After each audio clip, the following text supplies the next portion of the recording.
Bien, chers amis, bonjour. Nous allons essayer aujourd'hui de comprendre quelle est la mission d'Israël en tant que peuple et à partir des 12 tribus. Nous allons essayer de définir à partir des bénédictions qu'a donné Jacob dans la paracha Vayechi à ses enfants, aux 12 tribus, essayer de définir quel est en fait le pourquoi de la présence d'Israël, qui est en fait un microcosme de l'universel dans notre monde. Je vais commencer par lire et expliquer autant que faire se peut, bien sûr, les premiers psukim, les premiers versets de cette paracha Vayechi, d'une manière aussi simplement, aussi synthétiquement que possible. Alors je lis: Jacob vécut dans le pays d'Égypte 17 ans. Les jours de Jacob, les années de sa vie, furent de 147 ans. Les jours d'Israël approchaient de la mort. Il appela son fils Joseph et lui dit: de grâce, si j'ai trouvé faveur à tes yeux, mais je te prie ta main sous ma hanche et agis envers moi avec amour et vérité. Ne m'ensevelis pas, je te prie, en Égypte. Alors évidemment, il y a pléthore de commentaires de nos maîtres, bien sûr, mais je voudrais ici attirer l'attention de l'auditeur sur le point suivant. Jacob était devenu, après un combat contre l'ange d'Ésaü, contre l'ange de la mort, suite à 147 années de combat, un tzaddik. Un véritable tzaddik, selon la définition de nos pères. Qu'est-ce que c'est qu'un tzaddik? Un tzaddik, c'est d'abord quelqu'un qui est capable de descendre au plus profond de l'obscurité de notre monde, de manière à faire resplendir la lumière qui est cachée.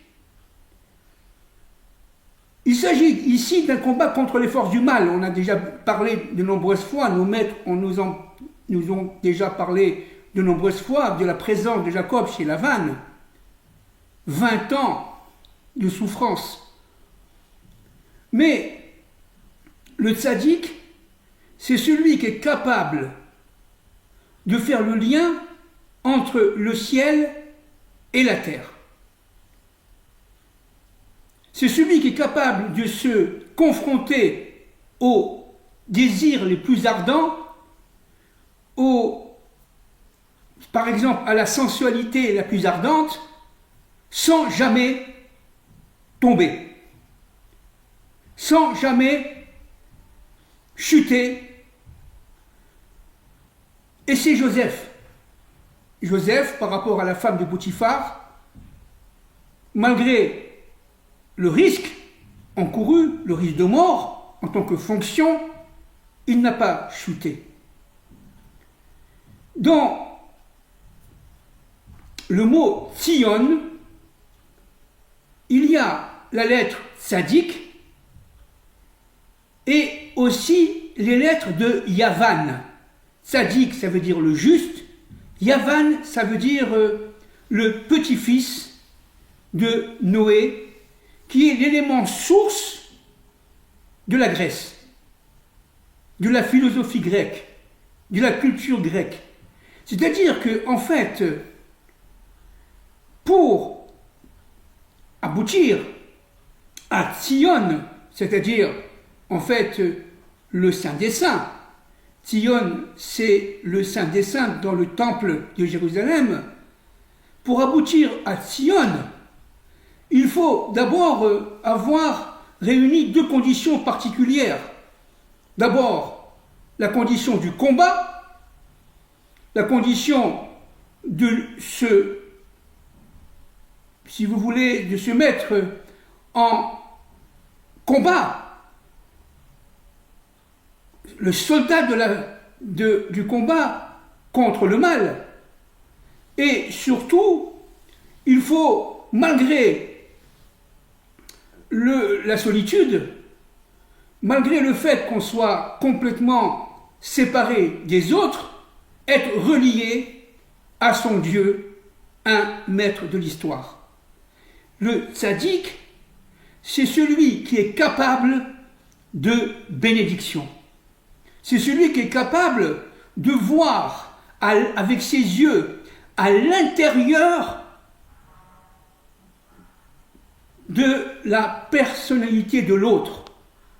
Un tzaddik est capable de comprendre l'intériorité de l'autre, c'est-à-dire de comprendre la valeur de la lumière qui est dans l'autre, l'intensité de la lumière qui est chez autrui, qui est capable non seulement de l'appréhender, mais aussi, et puis j'allais dire même surtout, de l'activer, de lui donner vie.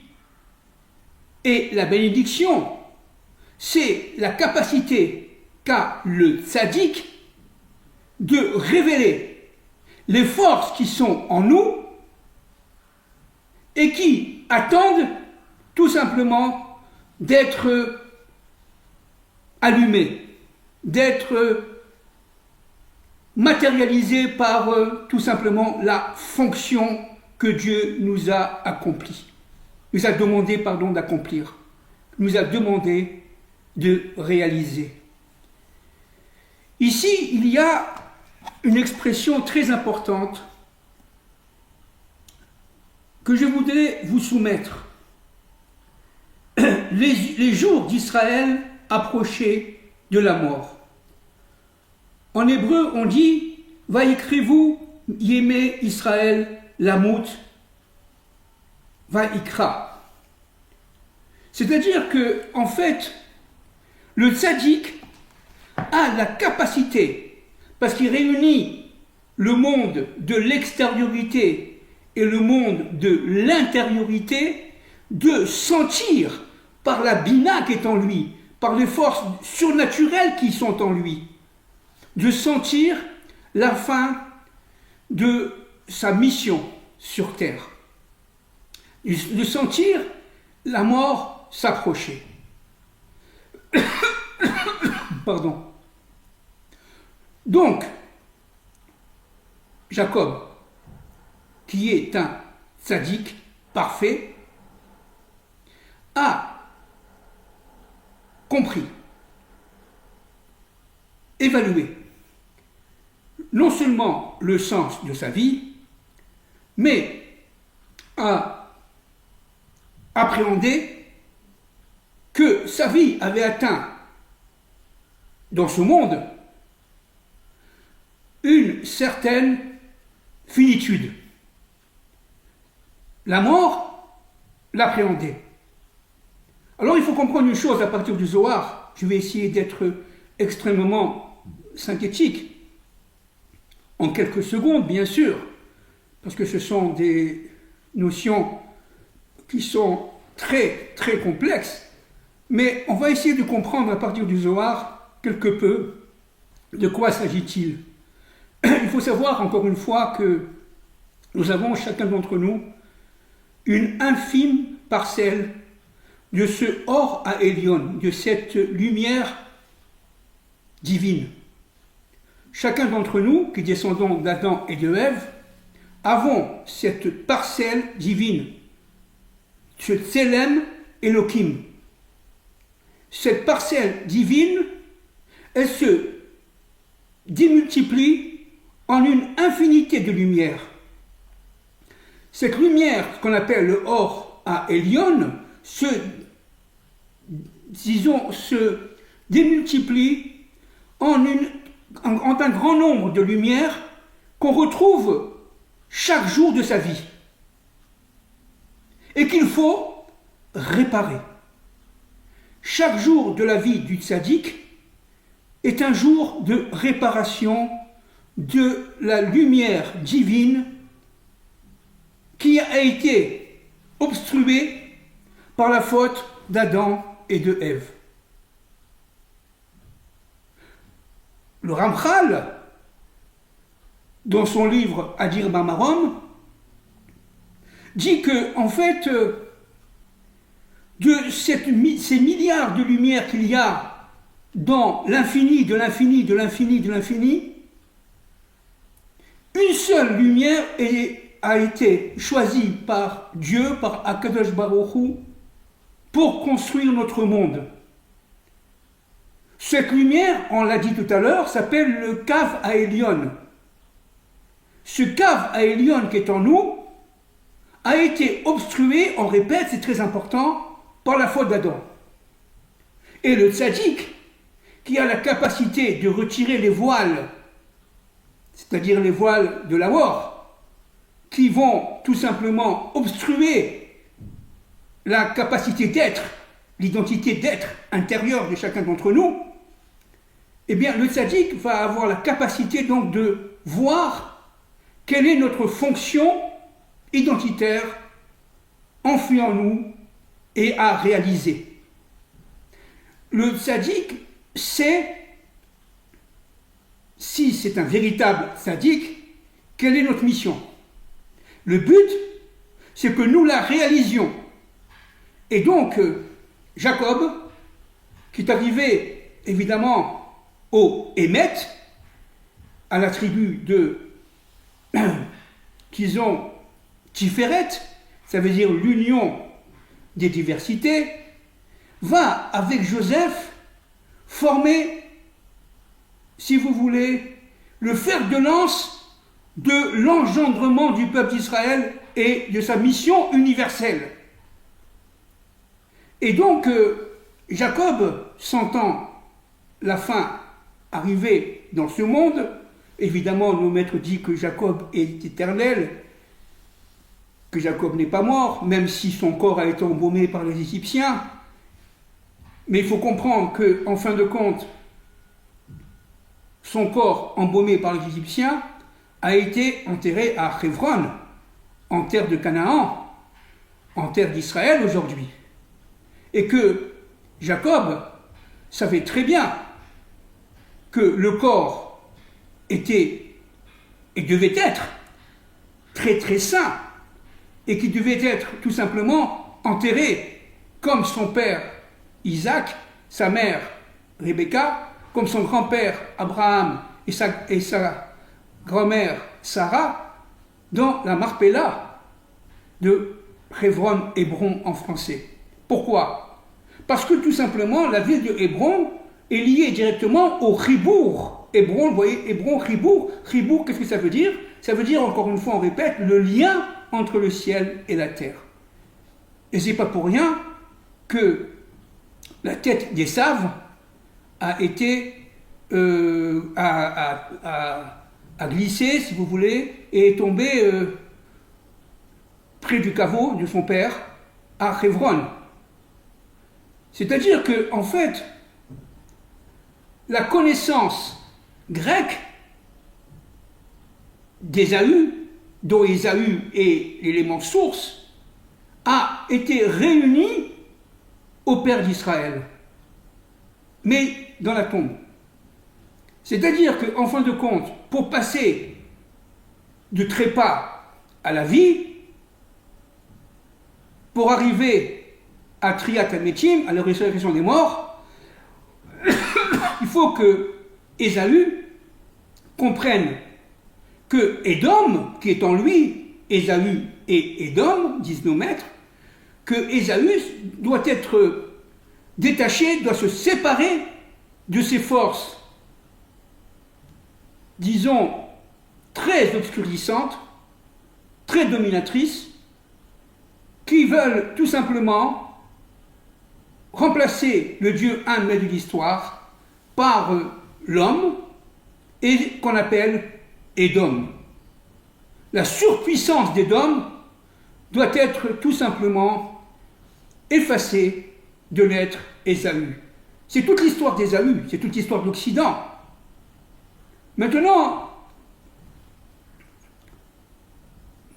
nous savons que nos maîtres, à partir des Midrashim, ont dit que Jacob voulait révéler la fin des temps de l'histoire à ses fils.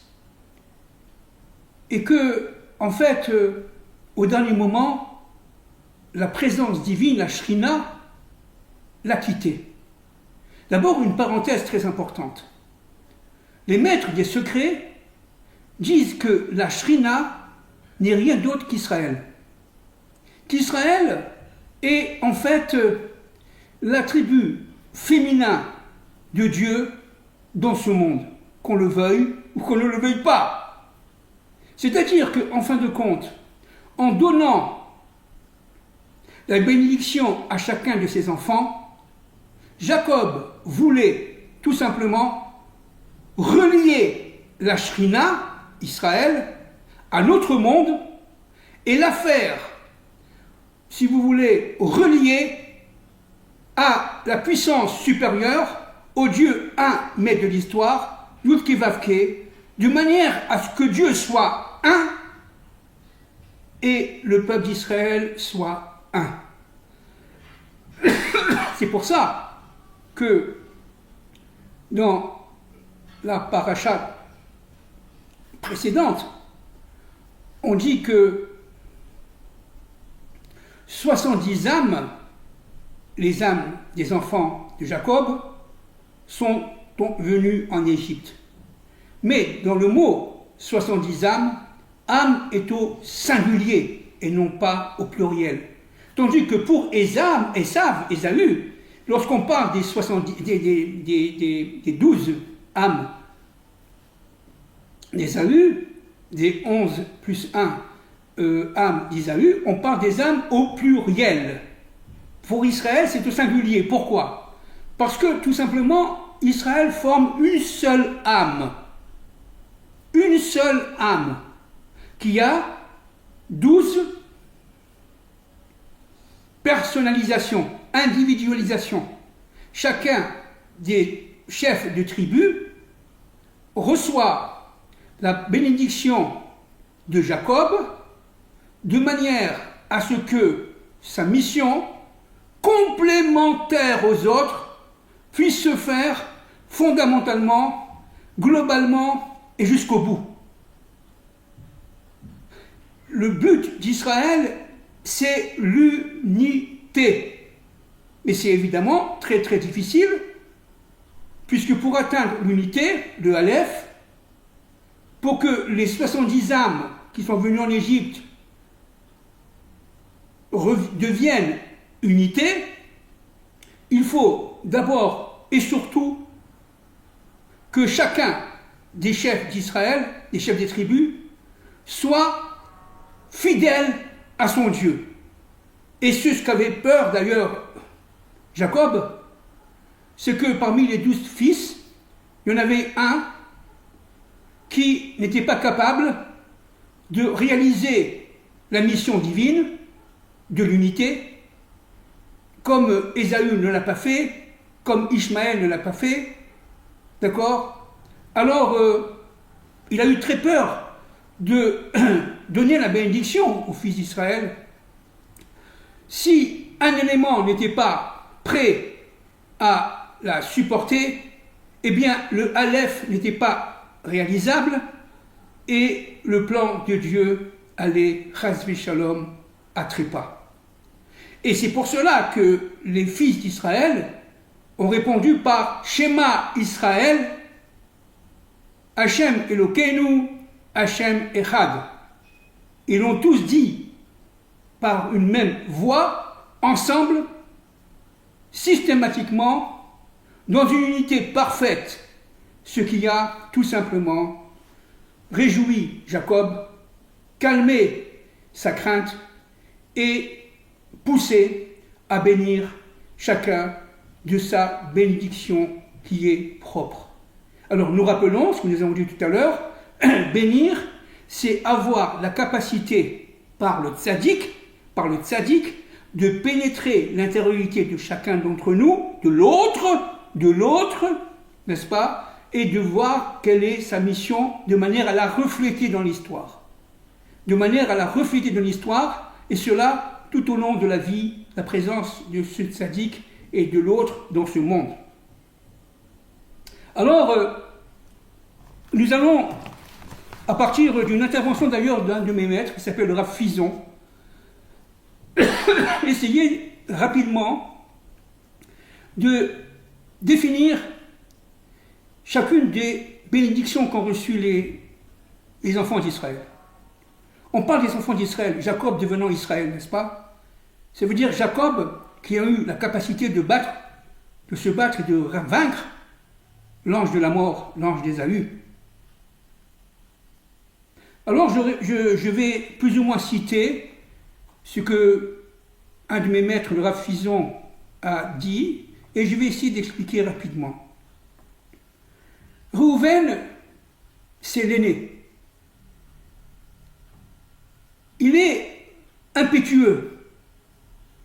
Il a une force un peu comme un torrent, vous voyez, d'eau, qui pénètre tout, qui va entraîner, déclencher le processus. Réhouven est l'aîné, c'est Réhouven, entre parenthèses, qui a sorti Joseph de son puits. Réhouven a cette mission fondamentale de sentir le démarrage d'une action qui se veut partie prenante du messianisme universel. Réhouven a pour lui la capacité d'entraîner ses frères vers ce démarrage de processus. Et c'est fondamental. La bénédiction pour Lévi et Shimon et Lévi, est aussi caractéristique de leur mission. D'abord, Jacob dit que ce sont des frères. Il est relie. C'est une fraternité, mais c'est une fraternité redoutable, énergique, qui peut aller jusqu'à la violence. Et c'est pour ça que Jacob Israël a dit, en parlant de ses deux fils, Shimon et Lévi, maudit soit votre violence. C'est-à-dire qu'en fait, de cette malédiction sort une très grande bénédiction. Et quelle est cette bénédiction? C'est qu'ils sont prêts à sortir en guerre contre l'adversité. On l'a vu avec le viol de leur sœur Dina. Et ils sont des êtres fidèles à leur Dieu, fidèles à son programme, mais dangereux. Dangereux. C'est pour cela que, étant incontrôlables, ils doivent être séparés. La tribu de Shimon n'aura pas de territoire à lui. Elle sera disséminée, disent nos maîtres, dans la tribu de Yehuda, la royauté. Et elle servira de lien entre les membres de la tribu de Yehuda. La tribu de Lévi n'aura pas non plus de territoire. Elle aura des territoires disséminés dans tout le pays d'Israël, parce qu'elle aussi aura cette fonction de relier les frères entre eux. Yehuda, c'est le chef. C'est le lion. C'est la royauté divine qui est dans ce monde et qui est perceptible à travers le Messie, fils de David.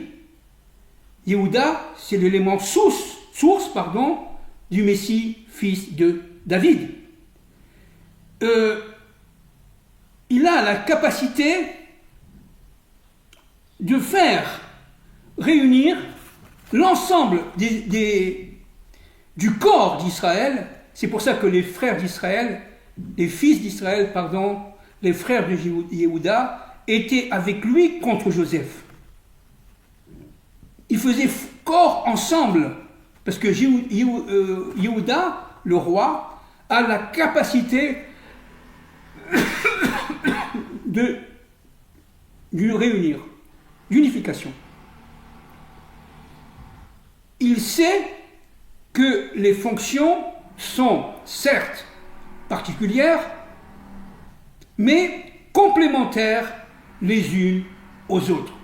Il ne peut pas y avoir de destinée royale d'Israël si les particularismes sont effacés.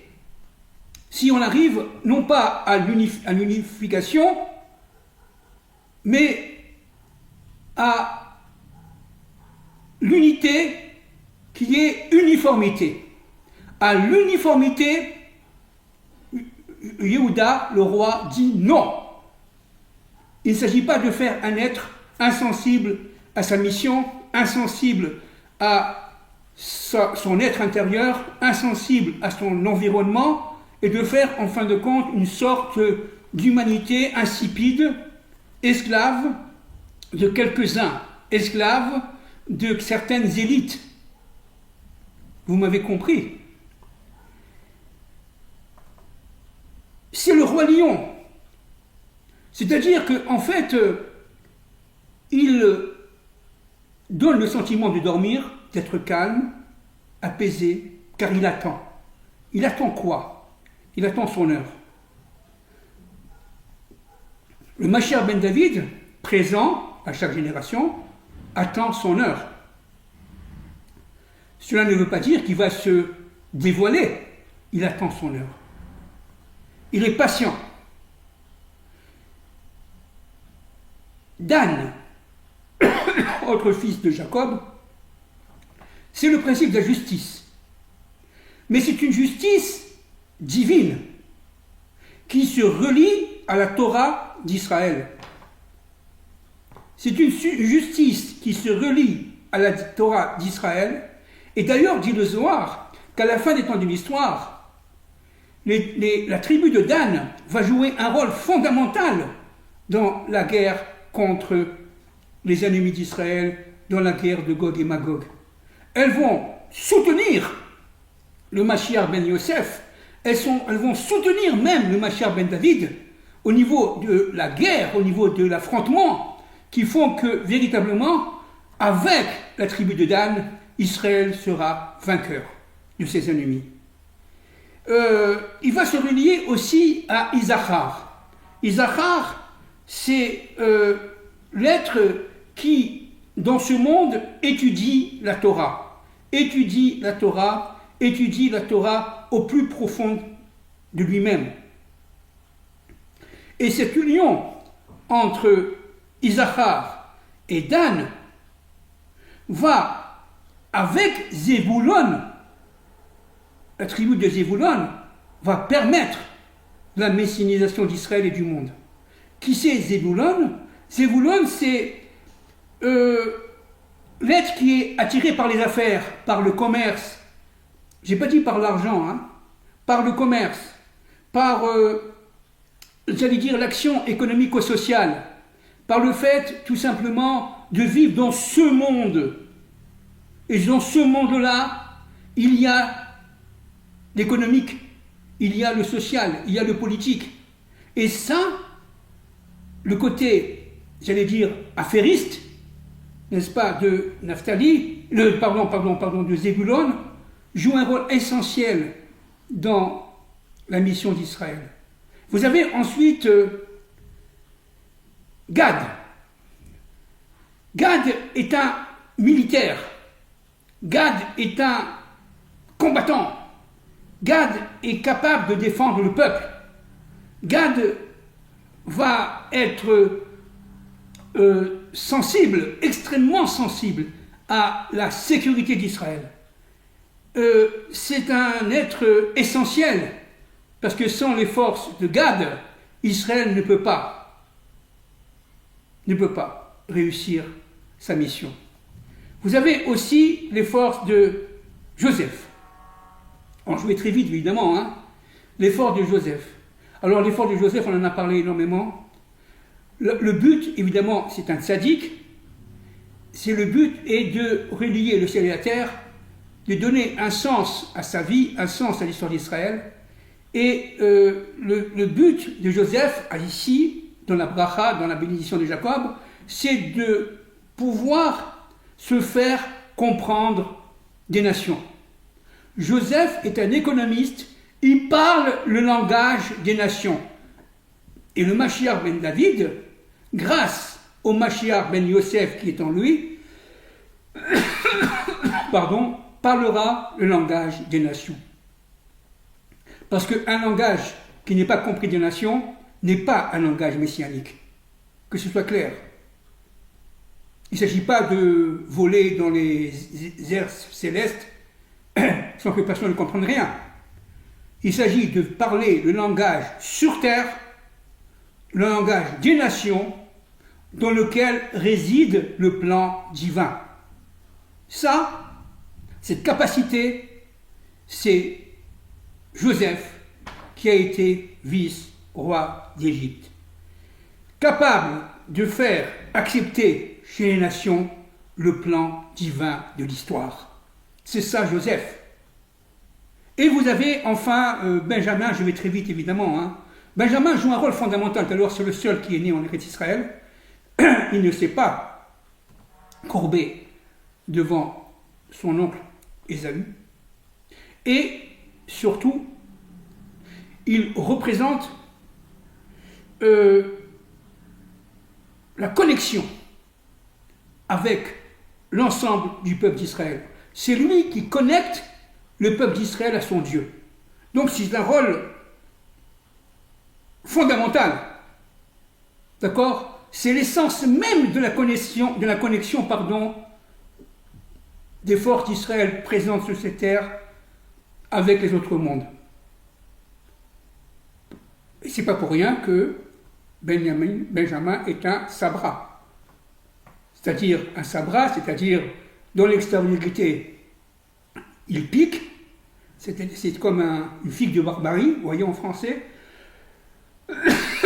Dans son extériorité, il pique, il est quelque part désobligeant, quelque part irrespectueux, quelque part, pensions-nous, mal éduqué, mais en fin de compte, à l'intériorité, il est tout miel. Tout succulent. Le sabra est un fruit succulent.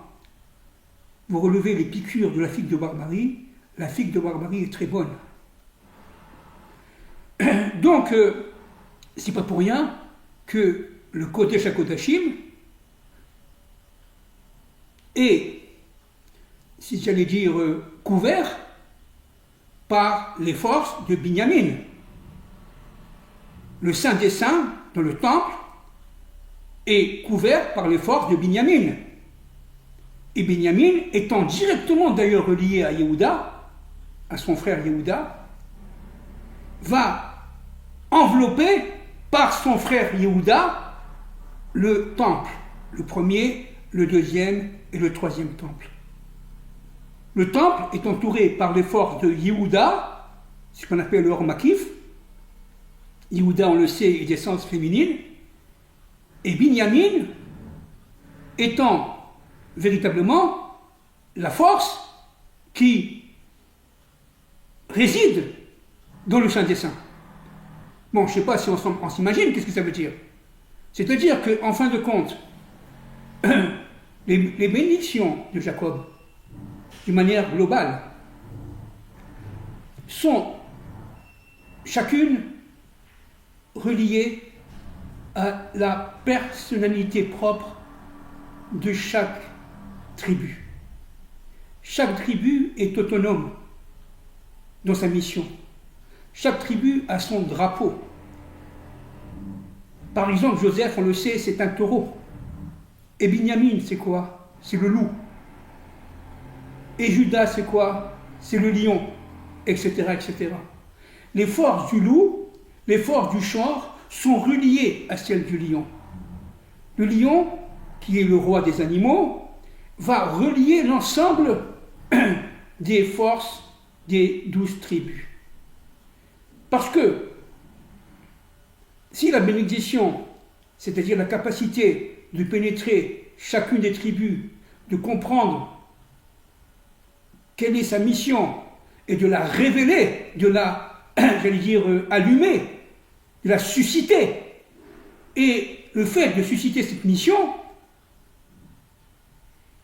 pousse Jacob à la rendre complémentaire aux autres. Chaque mission individuelle est reliée à une mission collective. C'est pour ça que Jacob, en fait, a fait deux bénédictions. Une bénédiction particulière à chacune des tribus, puis une bénédiction pour l'ensemble des tribus d'Israël. L'ensemble des tribus d'Israël. Parce qu'il ne peut pas y avoir bénédiction universelle si le peuple d'Israël n'a pas atteint l'unité. Dans la diversité, bien sûr. Mais l'unité.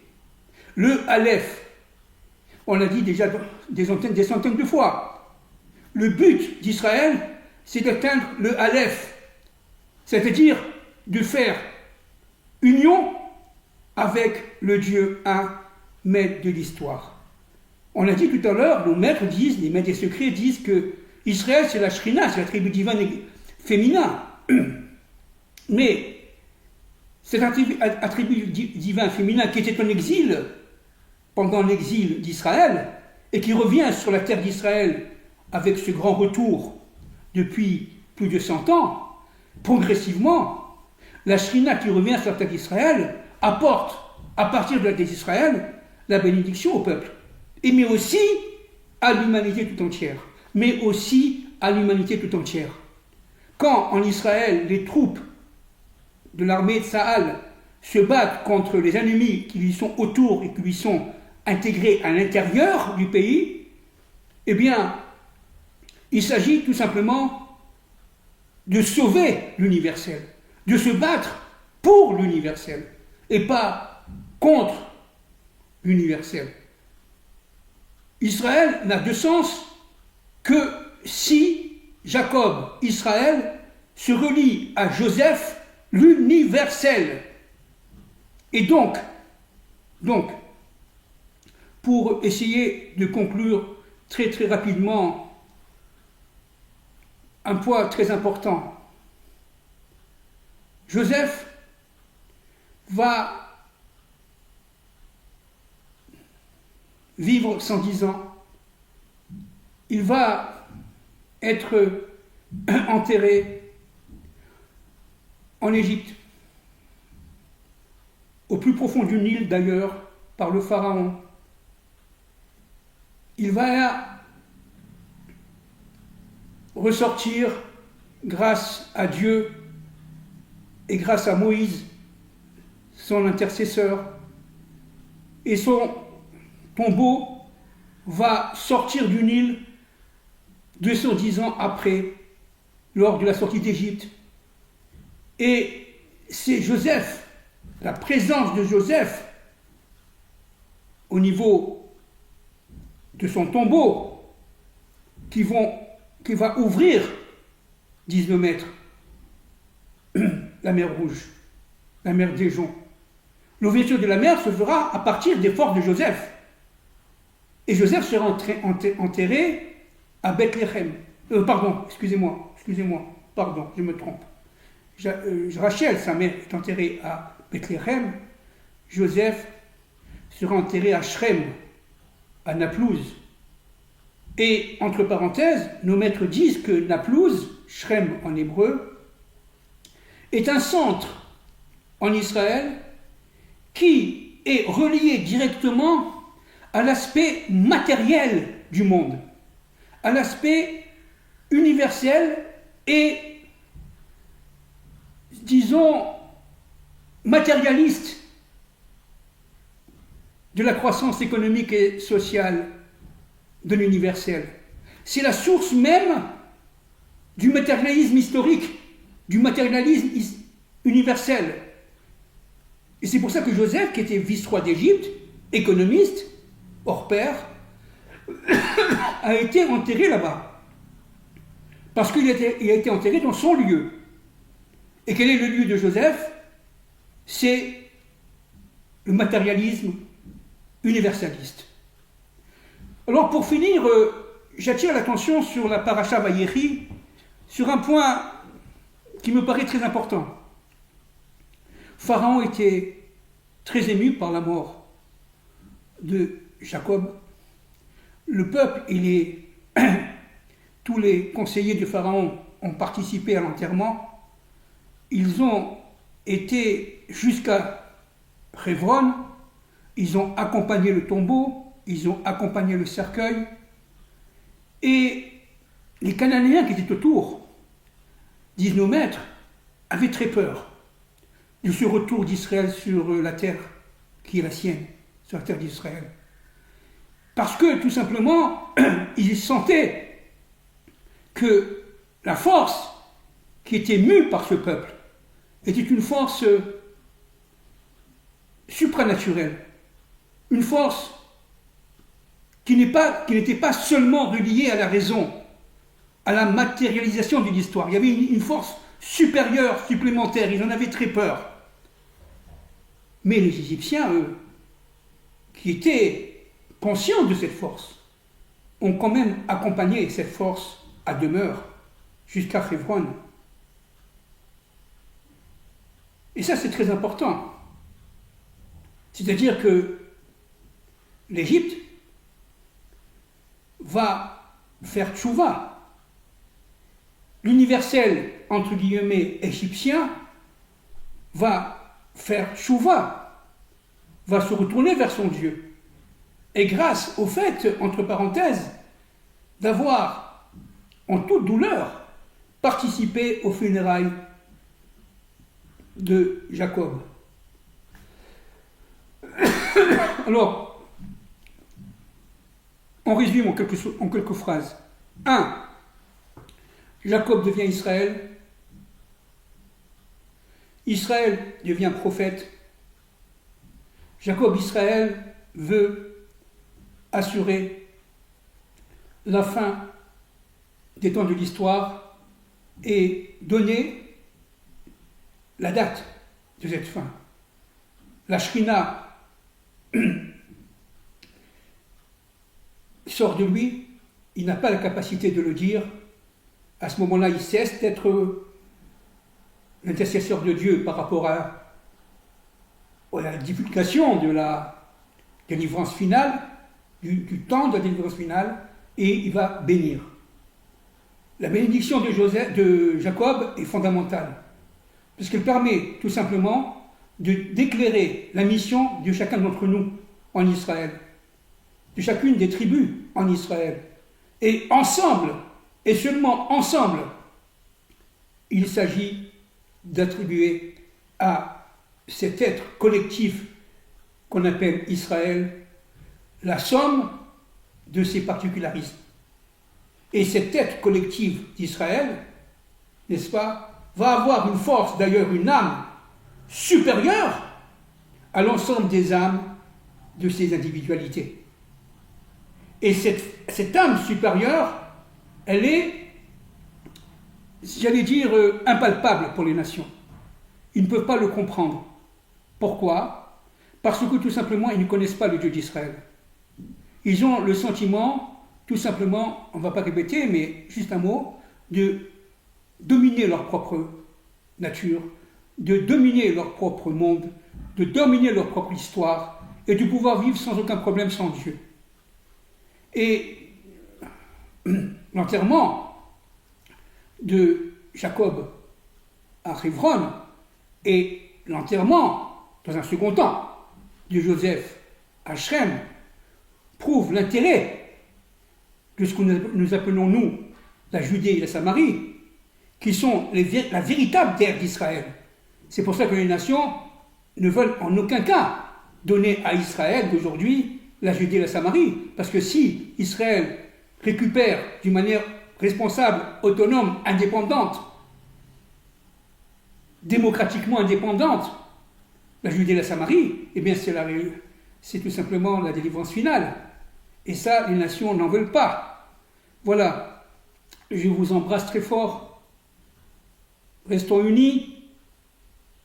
Je sais que c'est très difficile. Restons unis, restons calmes, restons quelque part joyeux, la simcha totale, parce que tout est pour le bien, et tout finira dans le bien. Merci beaucoup.